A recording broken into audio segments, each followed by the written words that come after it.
Welcome back to our next episode of our interview series with Tessa Baines, an intelligence analyst.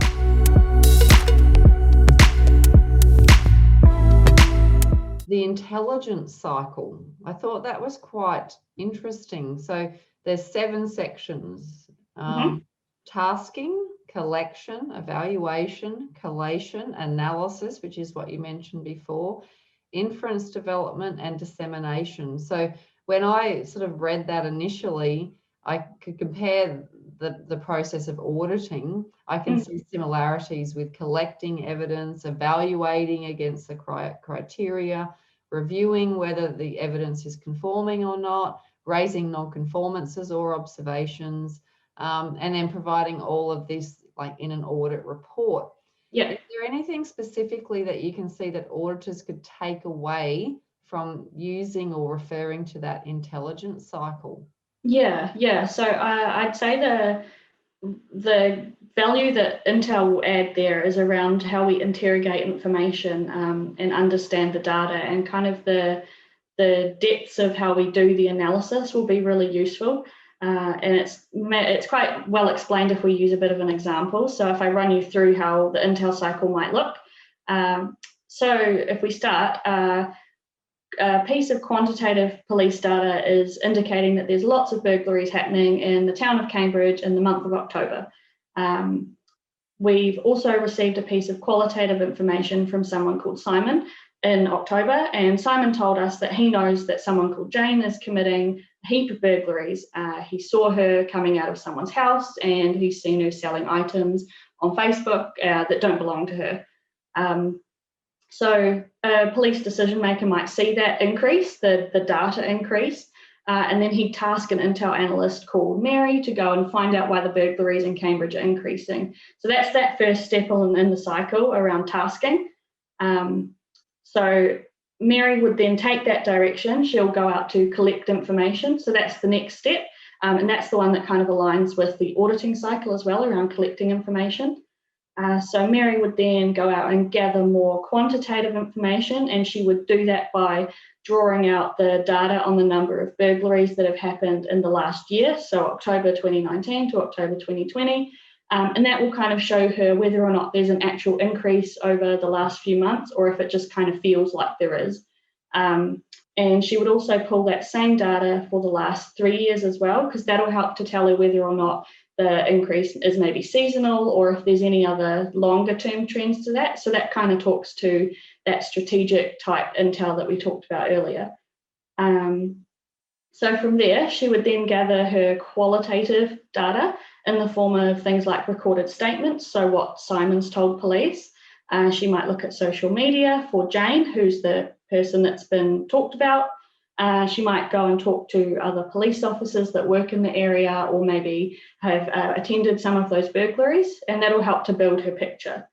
So once she's gone and gathered as much of that information as possible, into the evaluation and collation, kind of akin to the evaluation stage of the audit cycle too.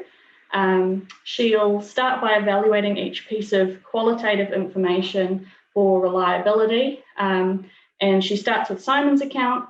She assesses that as A2, which means that it's completely reliable and that his information is probably true. And so she would do that based on the fact that Simon has no previous record and police have received information from him before that has been true. So that's how we would get to that assessment. Once she's evaluated all of her information, she'll then collate it all together. And she'll start doing a bit of comparison to see if anything's the same or if there's any glaringly obvious gaps. And so it'll be at that point that Mary can say that Jane definitely is a person of interest, because we've got a few bits of information that have named her, but Mary doesn't have enough information on Jane, so she can go back and collect more. So that's where there's a little bit of an iterative part of the cycle, where you've identified a gap, you don't have enough information, so you can go back out and get more. That's definitely okay, and it's definitely recommended if you haven't got enough. So she'll go through that process. She identifies a police record that states that Jane recently moved into Cambridge because she lost her last job, and she also pulls her record of offending, and she also checks out some of the local buy and sell pages, maybe Facebook, or we've got Trade Me in New Zealand, it might be Craigslist in Australia, just to see if there's any sales from Jane, if she can pull anything out. So it'll be at that point then when Mary would move into the analysis stage of the cycle. And she would start then by, she always starts with her quantitative data. So looking at the numbers, has it increased? Is there any trends to the way that's increased? Any patterns, like if there's a specific day of the week or a time of the day that it's happening. So doing that, Mary identifies that burglaries have increased in October, and they've increased substantially since October 2019. So we can definitely say there's an increase there. She sees that burglaries aren't seasonal, and that they're often occurring on weekdays around about 10 o'clock in the morning. And she can see that it's usually jewelry and tech things that are being stolen, things like phones or laptops. She'll then start to look at her qualitative information. So she'll see lots of anonymous police records that talk about Jane being a burglar. Jane's police record shows that she's got lots of burglary offences to her name. And then Mary might do a little quick look on social media. She starts with Facebook. She does an open source search on Facebook, so what she can see when you type her name into Google. And Jane's Facebook isn't secure or safe or private, so Mary can see lots of stuff. She can see that Jane's been on holiday recently, even though she boasted about not having a job. There's also piles of pictures of piles of money and pictures of lots of amounts of jewelry and lots of tech devices. So Mary then also looks on Facebook Marketplace, and she can see that Jane has sold a lot of tech items, a lot of jewelry for quite cheap compared to the quality of the item, and she's done that throughout October. There's a lot of listings. So from that point, Mary would take that information. She might start applying some of the analytical tools that we've got. So there's a whole lot. We've got things like something called the 5 whys, which helps you to get to the root cause of a problem. You might do some brainstorming. We've also got a few more in-depth tools, something called the analysis of competing hypotheses. So comparing what you think is happening and how using the evidence to substantiate your hypothesis.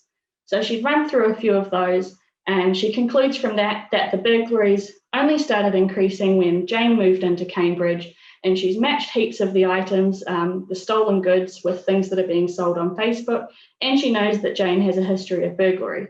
So from that point on, Mary can then take that analysis, and she'll move into developing inferences around what she thinks is happening. So that's the next stage of the cycle.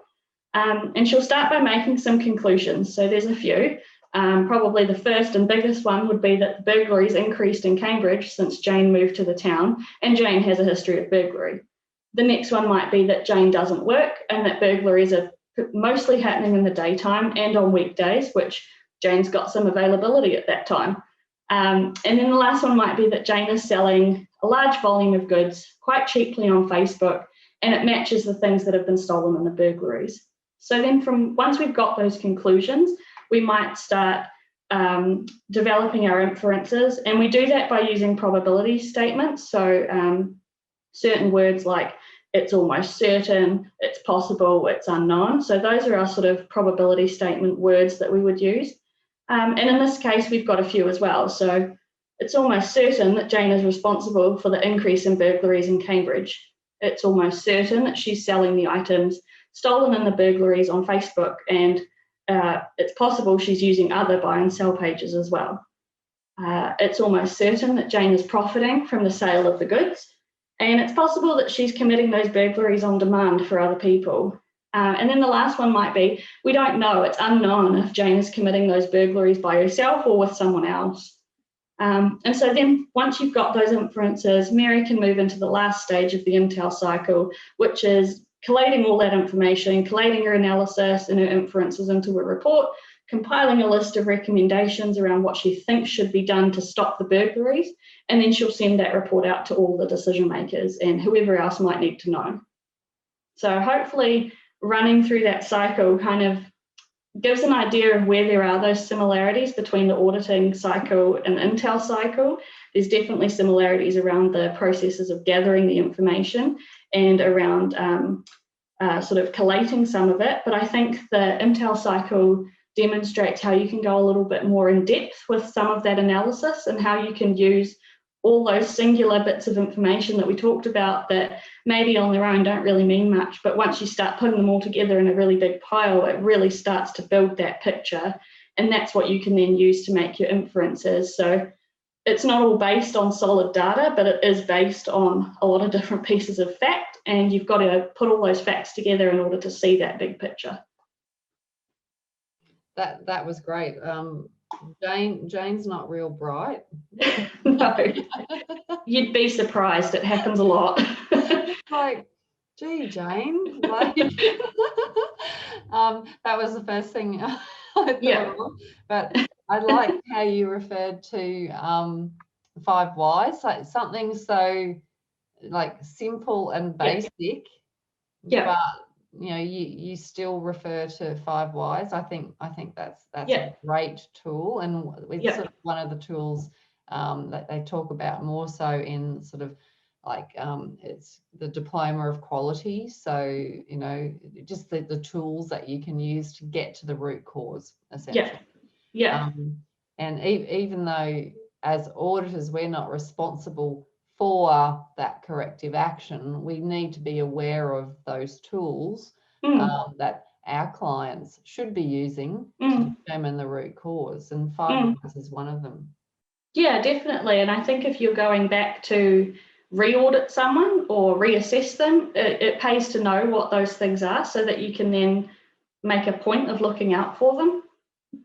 Yeah, you're spot on, and that's like we have to follow up those previous findings, so we need to have an understanding of what tools they've used or how they've gone about determining the root cause and then implementing the corrective action to prevent it from happening again. So that was pretty cool to hear that. Something else you said, and sorry, while you were talking I was writing this down because I didn't want to forget. You mentioned probability statements, which I thought was really cool, and I haven't picked this up before. But I know I say it sort of initially in a document review and we haven't seen the evidence yet. I always state it is not clear. So it's not a non-conformance yet, but at this stage it's just not clear. And I use that word a lot verbally during the audit until I have the evidence. So very similar again. You can in Intel we've got there is a sort of chart with certain percentages that you would use that align with the probability words, but typically you get a feel as you're writing for whether or not something is, you know, it's almost certain that this is what's happening, or it's unknown. You know, it's perfectly okay to state in there that we actually just don't know right now, but it could.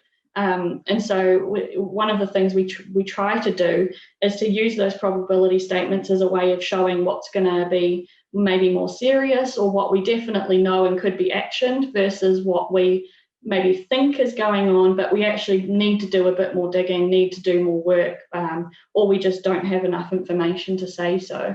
So it just provides a bit of backing around what's being said. And very similar to what you're talking about around saying it's not clear, that would probably align with where we say it's unknown. That's very cool. I love that, the story about Mary and Jane, poor Jane. That is a relatively common situation, although I've not looked at anything like that recently. That sort of thing really does happen where someone would be quite as brazen as putting pictures on Facebook and they really don't bother with much security around their social media. So you could just do a Google search on someone's name and all sorts of stuff comes up. So even something as simple as a Google search will help. Yeah, that's cool. Thank you. Thank you for watching. Don't forget to like and subscribe so you don't miss out on the next episode in this series.